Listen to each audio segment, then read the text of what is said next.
I'm going to be using the Mum's the Word pack, which is obviously available on my Etsy, in my Etsy shop. And then this holographic card is from DRK Crafts. It's their silver holographic card. I thought it looked quite nice. And then this was from my stash. So yeah, so the card we're doing today is one that I saw Lisa Curcio do, and I saw it on Pinterest. So I didn't watch the tutorial or the live stream or whatever. I just literally saw the picture and just kind of worked it out from there. I don't think she did a 5x7. I think hers was probably a 6x4 or something similar, somewhere in between. Not really sure.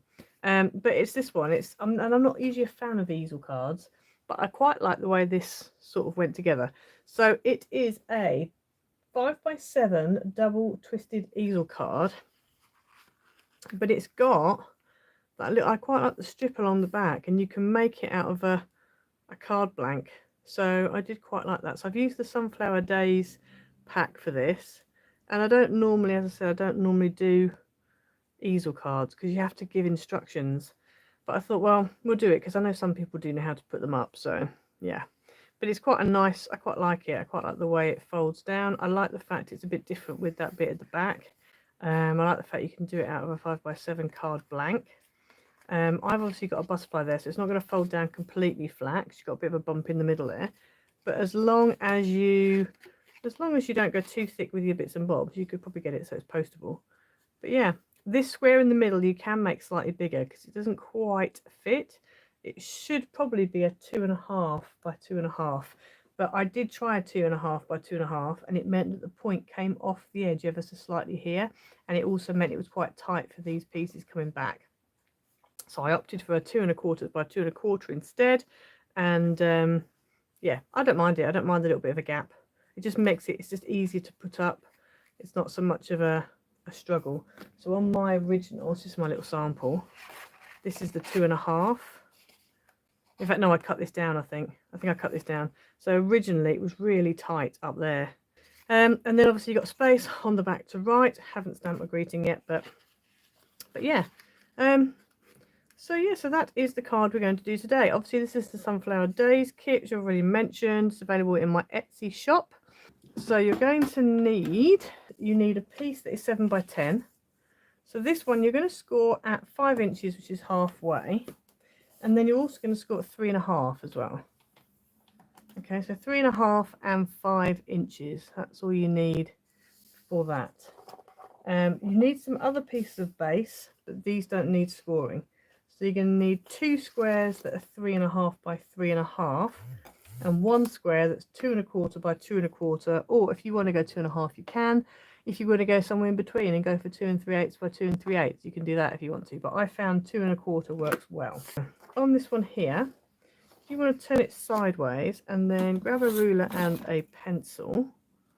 And then what we're going to do is we're going to measure along this 3.5 inch score line, and we are going to make a little mark at 3.5 inches, and also at 3.5 inches along the bottom edge as well, like that. And then grab a craft knife and a metal ruler, and you're literally going to cut down between those 2 marks. You've basically got 2 like flappy bits. And then I'm going to switch over my cutting mat to a cork board. And then what we're going to do is we're going to score from here to this corner here. So from the top of the cut line to the far corner on that square, and the same on the other side. So from the top of that cut line to the other side of the square,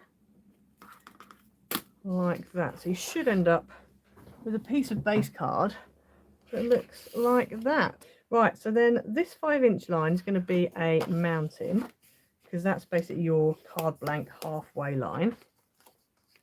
So you end up with that. Then this line here is going to be a valley. So I'm going to fold that back like that. And then while you've got it like that, you may as well leave it. And then this you want to fold over. Now, I've scored it, but when I fold it over, you might find that it doesn't completely fold in half. So just use it as a guide and just make sure that it folds down so it is actually halfway. It's not quite doing what it's supposed to do. So you want these edges to meet up, and the same here. So you end up with that. And so that is what you're heading for. So then what we're going to do is just open this up, and on the inside here we're going to put some glue or red tape, whatever you've got that's easier. And then we're going to pull this down like that and just stick that whole section down there like that. Don't put too much in there because you don't want it all oozing out. You just want to make sure that that's all nicely stuck down. So that's what you've got now. So now we can go ahead and decorate certain pieces. So at the back here, you're going to need a piece of mat that is 1 1/4 by 6 3/4, and a piece of pattern that's 1 by 6 1/2. So I'm going to go ahead and stick that on. Okay, so that's that bit done. Then you want to do this bit here, and this bit here you need a mat piece that's 3 1/4 by 6 3/4, and a pattern that's 3 by 6 1/2. So that's going to go on there. I've actually managed to match my stripes up, so I'm quite pleased about.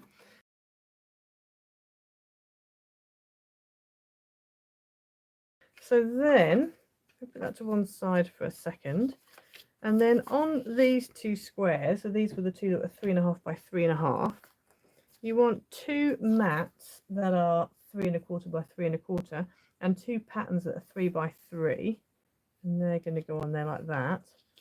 And then we'll come to that one in a minute. Okay, and then while we're at it, we may as well do this other piece.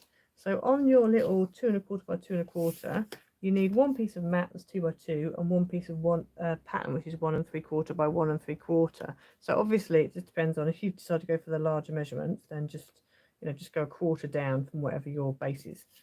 So I'm going to go ahead and add that on.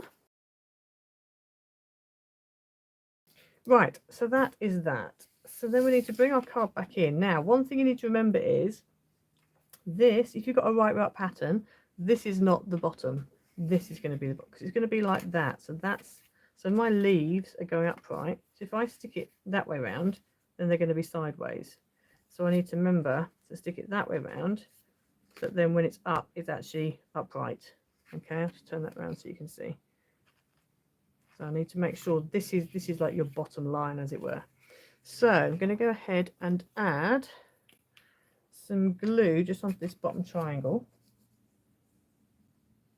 So let's add some glue onto this bottom triangle here. And then we are going to go ahead and stick one of our squares down. You just want to make sure it lines up along that edge, those two edges, nice and straight, like that. There we go. And then same on this side.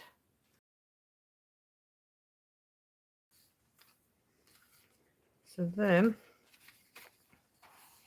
you end up with them both going, they both go the right way, as you can see. So both my leaves are going upright.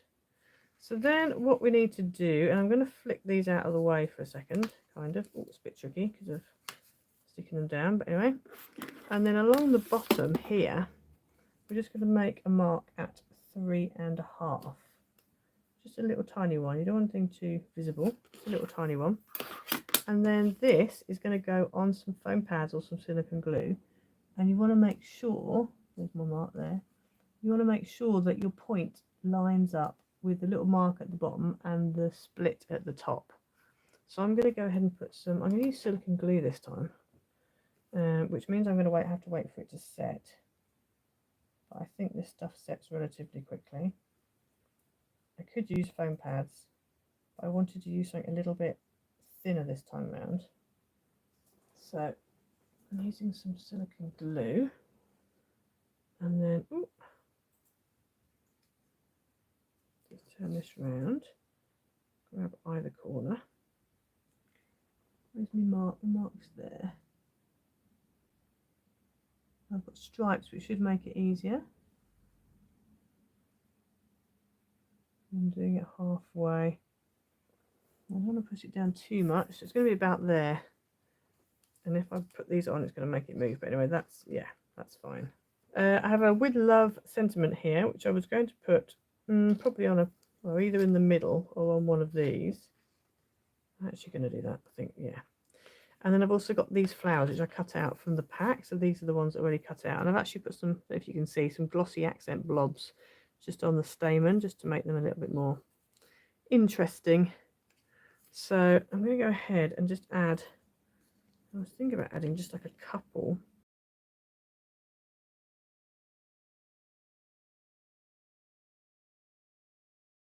When it's up, there is your card.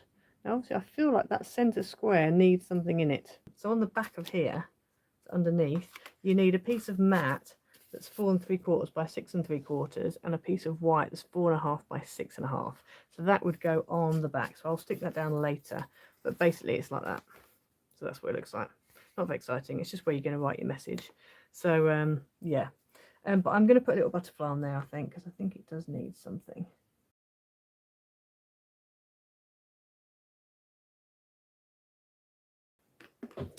There is your finish. I'm going to slide it off because everything's still a bit wet. But there's your finished card. Oops, she says, pushing it back too far. There we go. She'll hold it down. And there's your finished card. So yes, it's quite nice. If you want to as well, the one that I saw Lisa do, she'd actually put a ribbon along the back here and had like a little bow, which is rather nice. So yeah, I'd probably use a slightly smaller butterfly next time. But there we go. So nice and easy.